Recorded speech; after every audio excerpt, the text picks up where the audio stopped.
Real Estate, Money, and More, Episode 6. You finally found it. Welcome to the show that helps thousands with real estate, money, and a whole lot more. Now here is our host, Shane Willis.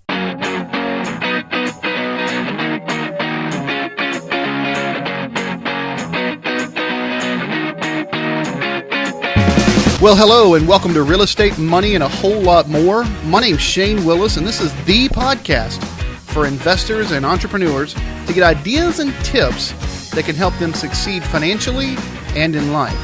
It is my sincere hope that we can be a small part in helping you get to the next level. And getting to that next level is what we do. This is going to be a short episode. I really appreciate you guys tuning in real quick. We had an episode scheduled already that we were going to release this week, but there's been some news abuzz that I felt like we needed to just create another, almost like a special episode, if you will.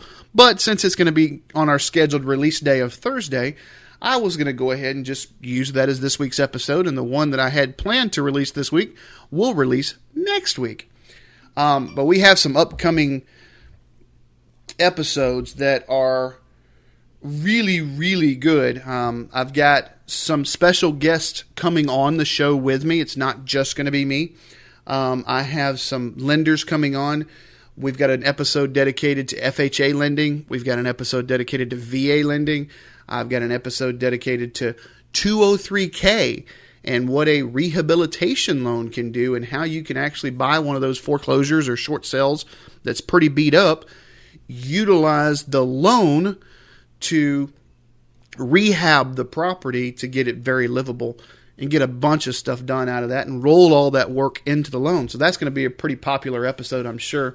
I've got some people coming in talking about staging. I've got a company out of Dallas that seems to be doing a whole lot of stuff on social media. Her and I have agreed to talk. We're going to interview her, kind of get her idea on staging and what's the difference between staging and decorating.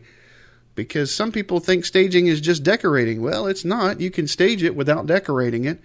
But I'm going to let her decide all that and discuss all that. Not decide, but discuss. Needless to say, I've got tons of guests coming on here in the next couple of weeks. So make sure you continue to come back towards us weekly. Make sure you subscribe to it.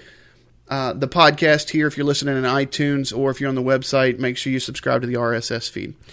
This episode's actually just, like I said, going to be a quick episode.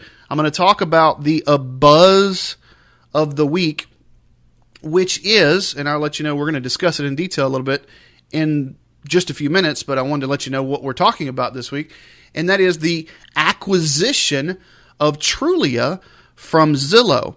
And that's a pretty big acquisition this week, and let me tell you, it has turned the real estate industry upside down from the realtor standpoint. Now, I'm going to discuss what I think is going to happen on the consumer standpoint as well, and we'll just kind of have to see. But I wanted to make sure, since it seems to be such a big buzz, and it is a major play for a major player, that we talked about it, because obviously this podcast is dedicated to real estate and finance, and specifically in real estate, and this is a huge news for real estate. So we're going to talk about that in just a few seconds. I did want to get to a couple of questions I keep getting on social media and I keep getting through the website and through emails asking me to update about the book that I have coming out with Brian Tracy and Nick Nanton called Transform.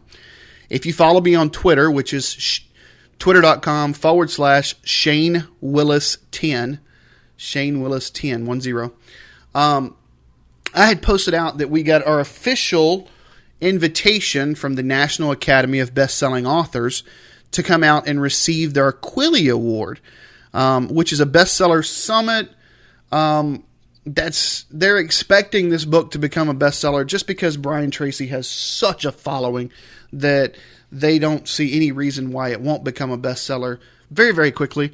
So much so that the summit where they're giving us the award is happening in late September, and I know that people are asking me to give them a hard, fast date of when the book will come out.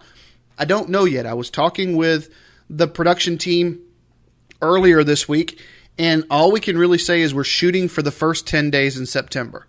So I know that we want it out, and we want it published and being able to qualify for what they call the Quilly Award, which is a bestseller status award.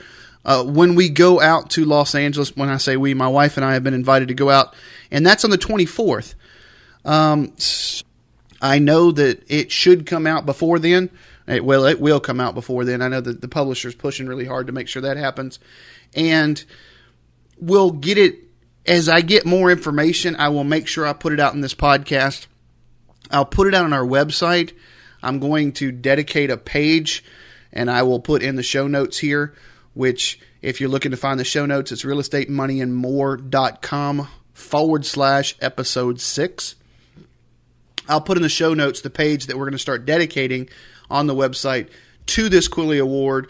I'll take a bunch of pictures. I'll put that out because it's kind of cool. It's at the Roosevelt Hotel, which if you're familiar with Los Angeles, the Roosevelt Hotel was the first hotel that the Grammys were done. So we're using that same banquet center, that same aura, if you will.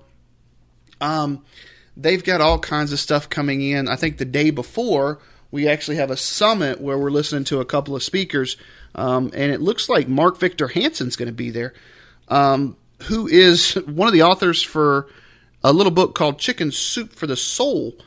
If you haven't heard of that book, it's only sold about 600 million copies. I think the only book that's sold more copies than that may be the Holy Bible. So to have him out there speaking a little bit, obviously, this is my first book. I've written articles, I've been published in trade magazines, but a book, this is my first book. So to have someone coming out speaking of that caliber is very exciting for us. So we'll be going out there, and like I said, I will be posting on Twitter. I'll be posting on Facebook, which I'll put links for both those social media in the show notes here. And we just started an Instagram account. I'm still trying to figure out that Instagram stuff, but I have a 13-year-old and a 17-year-old, so I'm sure I'll have it figured out before I go to Los Angeles. Anyways, I'll put all that stuff in our show notes. Make sure you come visit us. It's realestatemoneyandmore.com/episode 6. All right, let's talk about the acquisition of Trulia from Zillow. So for many consumers, they understand there's a couple of major players when it comes to aggregation systems. And what I mean by the aggregation system is Zillow, Trulia, and Realtor.com all pull and aggregate mainly from the multiple listing services, and they also pull from public records. So these are aggregates. They just aggregate the data and then they submit it out to the public for the public's use. Now, they all three have some decent websites, and they've got some decent traffic. The purchase, obviously, Trulia has somewhat value to Zillow because Zillow just bought them for $3.5 billion. That's billion with a B.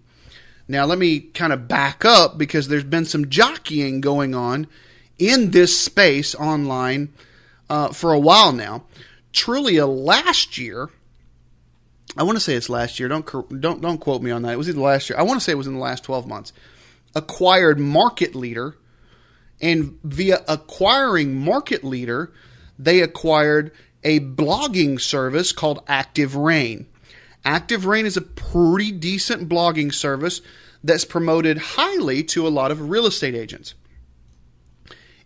It's promoted to real estate agents as a place to blog easily to get your information out there, and you can send your company or your information to your clients. And they aggregate a lot of those blogs. Now, do I suggest doing that? No. If I want to blog, I'm going to blog on my own site.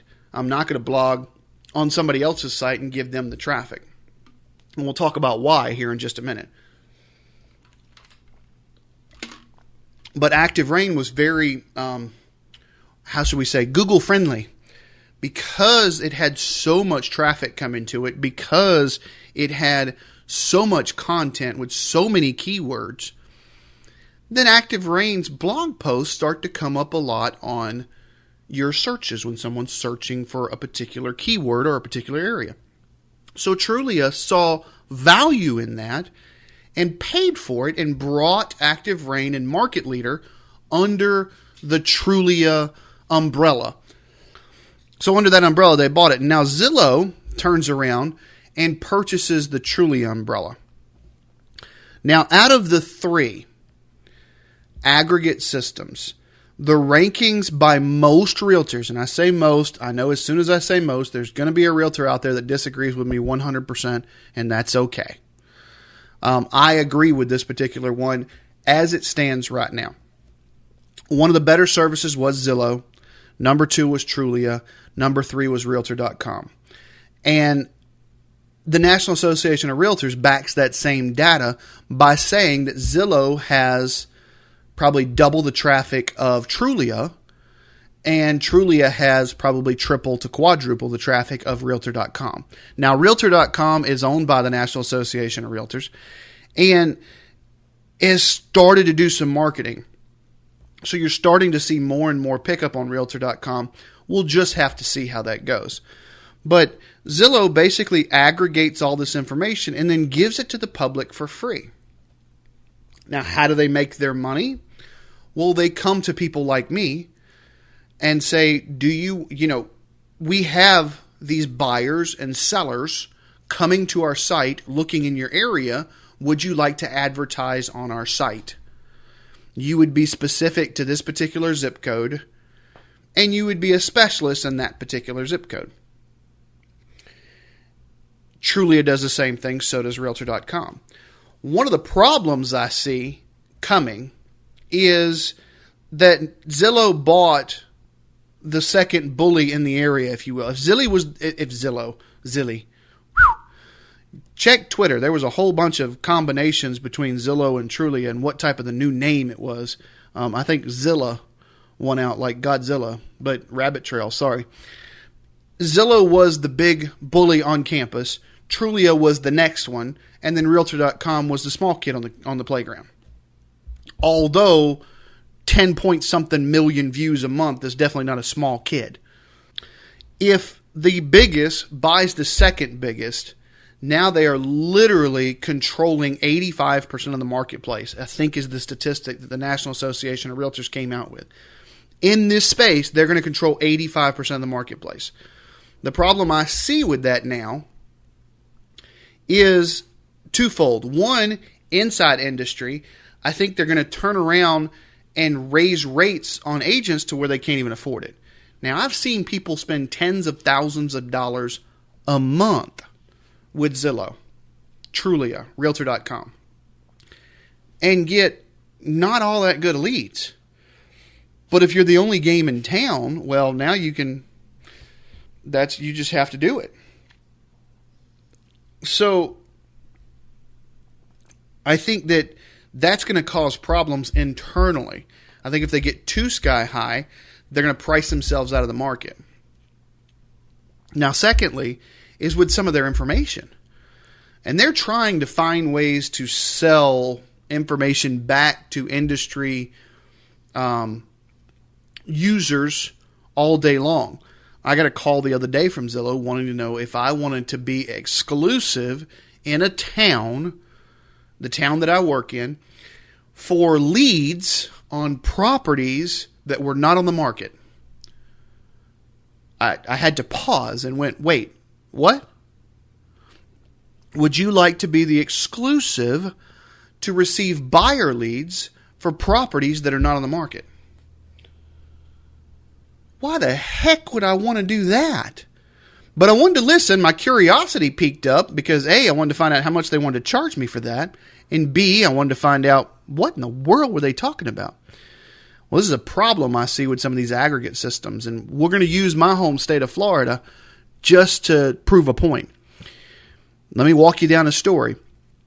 In Florida, if someone's 90 days late on their home, the lender can file what's called list pendants. List pendants. It's basically French for lawsuit pending. List pendants is how the foreclosure process starts. That's just how it starts. But list pendants becomes public record. Zillow pulls that public record and calls that property in the pre-foreclosure category now. So they put it in a pre-foreclosure category. So that pre-foreclosure category is one that can be filtered out when you search Zillow, but does not default as a filter out. So most people go on searching properties. That property now shows up as a possibility. Now it's in a different color, and most people scratch their head and are a little concerned about or a little confused about the color scheme. But you can now see that property. Here's the problem. That property is pre-foreclosure. In the state of Florida, it can take anywhere from about 60 days after that list pendants is filed to multiple years. I know people right now that are still living in a property where list pendants was filed in 2008. 2008. It is 2014. That's 6 years later. They're still working on the foreclosure. Welcome to the legal services. Welcome to the legal society. So if it's going to take anywhere from 3 months to 6, 7, 8 years, anywhere in that time frame, that property may come on the market. Now, guess what? The person that got the list pendants filed on them very well could catch the loan up or modify the loan, or they might not necessarily get rid of the property. Something might happen. They may sell the loan to, or sell the property to a family member that pays off the loan. There's multiple things that could happen. But Zillow is showing this is the pre-foreclosure. Now, that was the data that the guy was wanting me to use. Now, here was the spiel. Shane, take this data that we're getting, take these leads, and you'll get a lot of them. Now, that kind of clued me in on one thing to begin with. Why am I getting a lot of them, and why is Zillow utilizing this aspect when all they had to do was tell people or default it to where pre-foreclosures were not there? No, instead they want to gather that data there in aggregate. So they told me, they said, Shane, use that data, talk to the people, and turn them onto a different house. It's not a bad business plan, don't get me wrong. But I have found when most people call me off of that, and just in full disclosure, I do spend some money advertising on all three of those aggregate systems. I do spend some money on Zillow, I do spend some money on Trulia, and I do spend some money on Realtor.com. But I spend also money here on my own website, which we'll get to in a minute. So they basically are saying, instead of letting the public know, what I want you to do is I want you to call them, give them bad news first. Hey, the house you called me on, yeah, it's not available. But are you looking to buy? Is there something else I can help you around the corner that I might be able to help you find? Again, that's not a bad business plan. But then I found out they wanted to charge me somewhere between $15,000 and $20,000 a year for that data. Now, this is pre-buying Trulia. I called my contact over at Zillow and found out that the program is actually pretty successful for Zillow. That there's a lot of people out there buying into this. And perhaps it can be successful. There's one good reason I like real estate, and that is because no two deals are the same, and really we could have 8 different paths that lead us all to the same place. So maybe that is for some people. Just in my mind, if I'm looking about a particular house, I'm starting a conversation not so well as, hey, that house isn't available. And the fact that Zillow aggregates that data, separates it, and then sells it as a separate list, okay. This is, again, pre the buyout of Trulia. So that's the back end of that buyout. And it's also affecting your front end some. What we need to talk about, or what I think needs to happen, I think Zillow is going to remain a monster in that arena for the near future. There is some data that can be there. But in today's society, and in today's real estate world, consumers are not necessarily looking for more data. It used to be, as realtors, our job was to give the data because we held the keys. We were the keeper of the information. But we left that age long time ago. Now, I'll be honest, there's times I'll walk into properties with buyers, they know more about the house than I do. Or they think they do. And they show me where they got the data. What people are really looking for now is not more data. What they're looking for is someone to help interpret the data. So the two sides of the coins that I want to take away from this week's episode is, if you're in real estate, if you're a realtor listening to this show, understand Zillow is going to be here, and it's going to be here a while. Make sure that you're ready to interpret the data, and also grow your presence outside of Zillow Trulia, Realtor.com, because they're going to continue to raise the prices on you, and they may raise you out of the marketplace. But be prepared to contend with them for quite a while. Secondly, if you're a consumer in the business, you're looking at information on some of these aggregate sites, understand that not all the data is current, and that you may want to talk with someone who is a local presence and do your homework. You've got the people on the side of the listings that you can contact. Look at their reviews. I would even try and go off of Zillow. See if you can find them outside of Zillow. And make sure they're not just paying for Zillow ads to be there as their only business plan.